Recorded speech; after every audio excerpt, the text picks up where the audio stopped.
Leader of the Official Opposition. Many Albertans are concerned that the NDP government has mismanaged the Trinity Christian and Wisdom homeschooling file.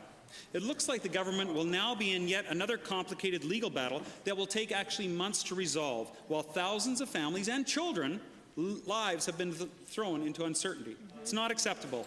Where everyone agrees that taxpayer dollars need to be spent wisely, parents are asking why there weren't more interim measures taken to avoid the frustration and anger created by this closure. Surely an administrator could have been appointed to run the school board.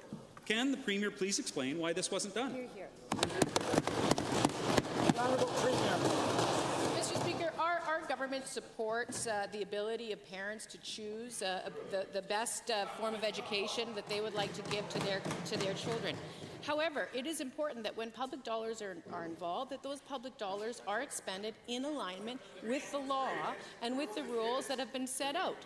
And so, when we find that that is not the case, it would be irresponsible of us to allow these children to continue to attend places where the very public dollars that are dedicated to their education is not getting to them, Mr. Speaker. So our government has worked closely to come up with— Thank you, Honourable Premier.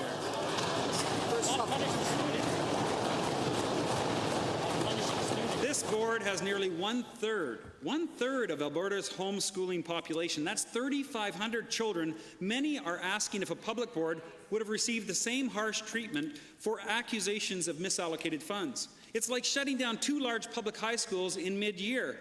Barbara Tuteau, one of the parents impacted, feels that the government has actually very much mishandled this file. She wants any problems with administration fixed and believes a solution exists outside of court. Once again, can the Premier please explain why they did not do all they could to ensure students' lives would not be thrown into chaos? Because they are. Thank you. Minister of Education. Thank you, Mr. Speaker, and thank you very much for the question. And it's incumbent upon a government to make sure that public money is being spent where it's meant to be spent, and there's transparency there to see that. And so the homeschoolers, by definition, they are being schooled at home, Mr. Speaker, and so they continue with their studies. They sign up with another affiliate, and they get the money that they deserve, that they're entitled to make sure the kids get the education they deserve.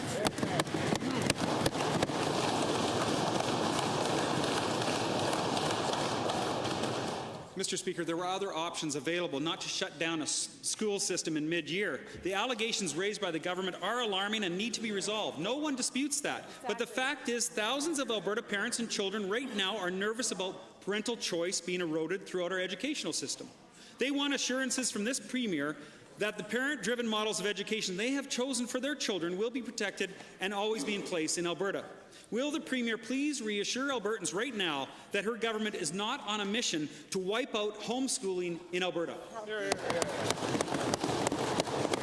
Honourable Premier. Mr. Speaker, part of the reason that on the day that the announcement was made that the officials from education got on the phone and did a telephone town hall to all these parents to give them other places where they could continue their homeschooling was because our government is committed to allowing them to continue their homeschooling in a way where they receive the public dollars to which they are entitled. And so that is exactly what we did, because we are absolutely committed to supporting those families and the choices that they have made.